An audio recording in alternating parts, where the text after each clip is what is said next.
तो वीडियो को शुरू करने से पहले मैं आपसे एक गुजारिश करना चाहता हूं कि आप अभी जाकर के इस चैनल को सब्सक्राइब कर लें और पास वाला बेल आइकन दबा दें और वीडियो को लाइक करना ना भूलें और अपने दोस्तों के साथ ज़्यादा से ज़्यादा शेयर करें और कमेंट सेक्शन में अपनी राय ज़रूर दें। नमस्कार दोस्तों आज का टॉपिक है प्लास्टिक कचरे की विभीषिका और समाधान की राह। दोस्तों आज प्लास्टिक जीवन का एक अभिन्न अंग बन चुका है। इसके बिना जीवन की कल्पना करना भी एकदम इम्पॉसिबल सा है। रोज़मर्रा के जीवन में उपयुक्त हो रही अधिकांश चीज़ें प्लास्टिक की बनी हुई हैं। 20वीं सदी में इजाद प्लास्टिक की मात्रा आज इस कदर बढ़ चुकी है कि पर्यावरण के लिए यह एक गंभीर संकट बनता जा रहा है। दोस्तों हमारे जलवायु एवं खाद्य पदार्थों में संक्रमित होते हुए यह इस धरती पर जीवन के लिए एक खतरा बनता जा रहा है, जिसकी विकरालता एवं संभावित समाधान पर विचार अपेक्षित हो जाता है। दोस्तों एक सर्वे के अनुसार वर्ष 2022 में एक भारतीय ने on an average 20 kilo plastic कचरा पैदा किया है। दोस्तों प्रदूषण नियंत्रण बोर्ड यानी कि पॉल्यूशन कंट्रोल बोर्ड के अनुसार देश के कुल कचरे में 8% प्लास्टिक रहता है। दोस्तों यह आंकड़ा देखने में भले ही कम लग सकता है, लेकिन इसकी निरंतर बढ़ती मात्रा और इसके सैकड़ों वर्षों तक वातावरण में यानी कि एनवायरनमेंट में बने रहने की प्रकृति के कारण यह एक बड़ा खतरा बनता है। मालूम हो कि प्लास्टिक को अपघटित होने में यानी कि पूरा सब्स्टिट्यूट होने में 450 से 1000 वर्ष लग जाते हैं। दोस्तों आईआईएससी बेंगलोर की जनवरी 2023 की रिपोर्ट के अकॉर्डिंग ईयर 2016 से लेकर के 2020 यानी 2016 से लेकर के 2020 तक भारत में प्लास्टिक का यूज हर वर्ष 9.7% यानी कि 9.7% की रेट से दर से बढ़ा है। यह 1.4 करोड़ टन से बढ़कर 2 करोड़ टन तक पहुंच चुका है। इसमें से मात्र 34 लाख टन प्लास्टिक ही रिसाइकल हो रहा है।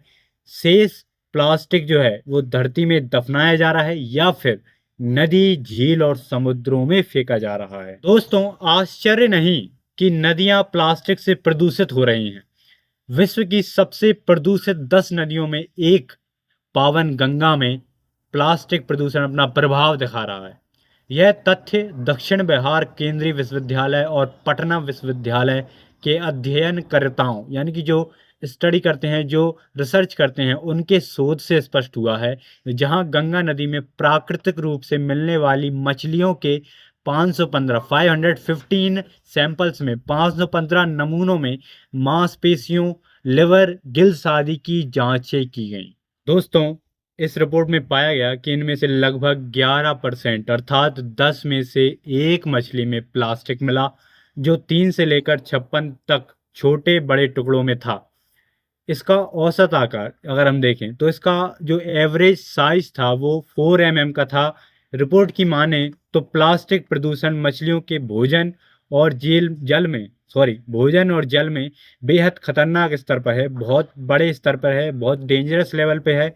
और यह एक तथ्य है कि देश में प्रतिबंधित होने के बाद यानी कि बैन लगाने के बाद भी जो सिंगल यूज श्रेणी का प्लास्टिक है वो नदियों में और झीलों में सबसे अधिक पहुंच रहा है। दोस्तों मछलियों से मिले अधिकतर प्लास्टिक के जो टुकड़े थे वो या तो हरे थे या सफेद रंग के थे। मछलियां इनको भोजन समझकर खाने लगी हैं।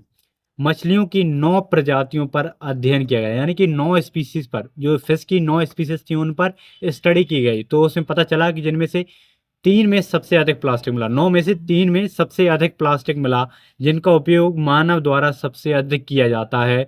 स्वाभाविक है कि ऐसे में यह एक माइक्रो प्लास्टिक मानव शरीर तक भी पहुंच रहा है। दोस्तों इस तरह प्राकृतिक रूप से मिल रही मछलियों का जीवन भी अब सुरक्षित नहीं रह गया है।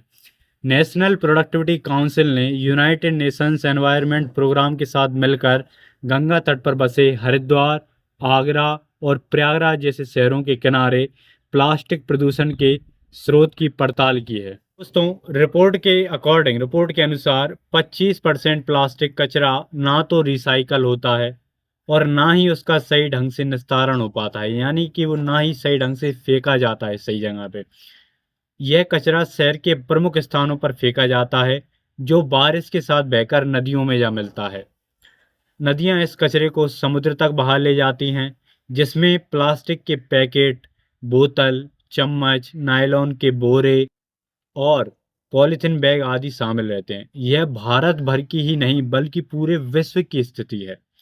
परिणाम स्वरूप पृथ्वी का 2/3 भाग समुद्र प्लास्टिक कचरे की भयावह चपेट में है।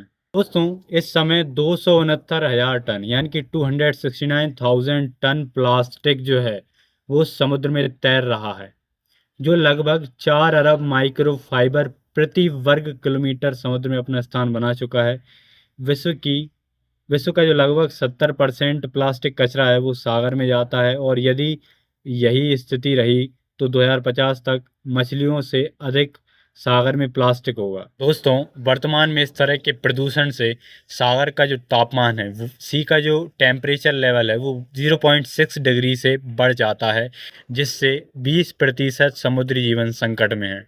सागर के 30% हिस्से में अम्ल की मात्रा अधिक हो चुकी है। जो सी का 30% तक का जो पार्ट है उसमें एसिडिक लेवल बढ़ चुके हैं। और दोस्तों, यही स्थिति अगर रही तो यह तापमान 1 डिग्री से अधिक बढ़ जाएगा। अगर ये टेम्परेचर 1 डिग्री से ज़्यादा हो गया तो ये एक बहुत बड़ा प्राकृतिक कहर हम लोगों के लिए होगा, जो हम सबको झेलना होगा। हजारों प्रकार के समुद्री पक्षी पहले ही अस्तित्व के लिए संघर्ष कर रहे हैं। दोस्तों, बहुत टाइप्स के जो सी बर्ड्स हैं वो पहले ही अपने एग्जिस्टेंस के लिए स्ट्रगल कर रहे हैं।